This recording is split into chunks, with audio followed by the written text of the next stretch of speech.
नमस्कार दोस्तों, आपका हिस्ट्री 21 में बहुत बहुत स्वागत है। और आज हम अंतिम बहमनी शासक कलीमुल्ला शाह के विषय में चर्चा करेंगे और चर्चा करेंगे जो बहमनी साम्राज्य का विभाजन किस प्रकार होता है। तो बहमनी साम्राज्य के अंतिम बहमनी शासक थे कलीमुल्ला शाह। इन्होंने अपने राज्य को बचाने हेतु बाबर से सहायता मांगी थी, किंतु 1527 में अमीर उल बरीद, जिसे दक्कन की लोमड़ी कहा जाता है, उन्होंने इनकी हत्या करके बरीद शाही वंश की स्थापना की थी। और परिणाम स्वरूप 1618 व 19 में औरंगजेब ने बीदर पर अधिकार कर लिया और इसके बाद जो स्थिति है और ख़राब हो गई। इनके बाद अमीरों के जो झगड़े होते थे, उनकी सबसे प्रमुख समस्या थी बहमनी सल्तनत की।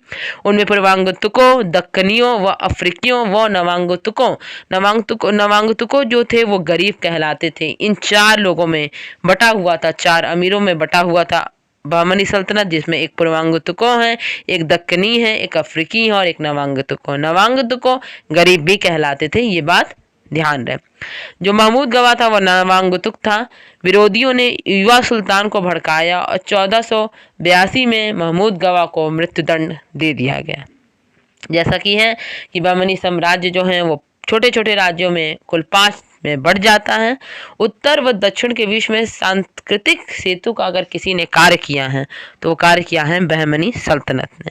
बहमनी सल्तनत के विभाजन की अगर एक और दृष्टि डालते हैं तो सर्वप्रथम हम देखते हैं कि अहमदनगर के जो निजाम शाह थे, जिनका शासन पीरियड 1490 से 1633 तक का काल रहा है, इन्होंने स्वतंत्र राज्य की स्थापना की, निजाम शाही वंश की स्थापना की और इसको शाहजहां ने मुगल साम्राज्य में मिलाया था।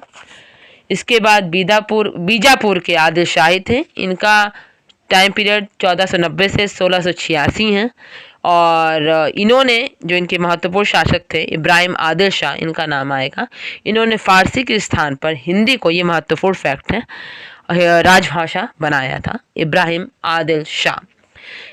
आदिल शाह द्वितीय को जगत गुरु, अबला बाबा या फिर निर्धनों का मित्र कहा जाता था। ये इनकी कुछ विषय में इनकी विशेषता है। इन्होंने किताबें नौरस की रचना की थी और इनके वंश का अंतिम जो शासक थे वो मोहम्मद आदिल शाह थे और इनका मकबरा जो था वो गोल गुंबद के नाम से प्रसिद्ध है। तो गोल गुंबद क्यों प्रसिद्ध है? क्योंकि बीजापुर के जो आदिल शाही वंश था उसके अंतिम शासक थे मोहम्मद आदिल शाह, उन्हीं का मकबरा गोल गुंबद में है। तो ये है वास्तविक तथ्य। उसके बाद कुतुब शाही वंश है गोलकुंडा का, जो कि 1518 में स्थापित होता है।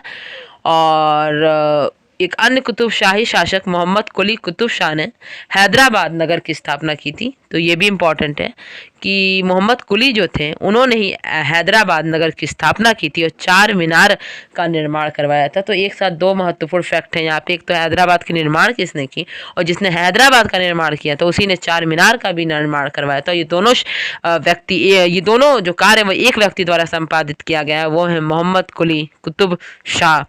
और औरंगजेब ने, जैसा विदित है, 1687 में इसको अपने साम्राज्य में अधीन किया। बरार की इमाद शाही जो फतुल्ला खां इमाद उल मुल्क ने बरार में स्वतंत्रता की घोषणा की थी, इमाद शाही वंश की स्थापना की थी। अहमदनगर ने बरार को अपने राज्य में मिलाया था। और अंतिम वंश बीदर का बरीद शाही, अमीर उल बरीद द्वारा बीदर में बरीद शाही वंश की स्थापना की गई थी 1527 में और 1619 में इसे भी बीजापुर द्वारा आदिल शाही शासकों ने अपने राज्य में मिला लिया था। तो ये रहा विभाजन और बहमनी सल्तनत का किस प्रकार क्या होता है, ये समाप्त होता हुआ 2 महत्वपूर्ण राज्य यहाँ पे समाप्त होते हुए।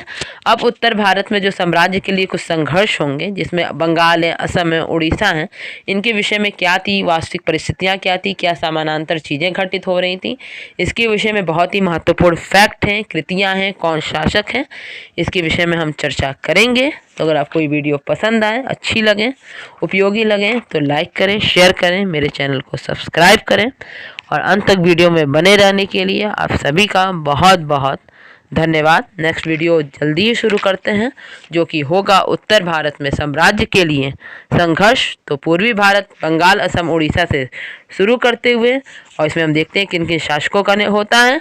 और उसके बाद इस विषय के बाद जिस विषय पे हम लोग चर्चा करेंगे वो है भारत में सांस्कृतिक विकास, जो कि बहुत ही महत्वपूर्ण है।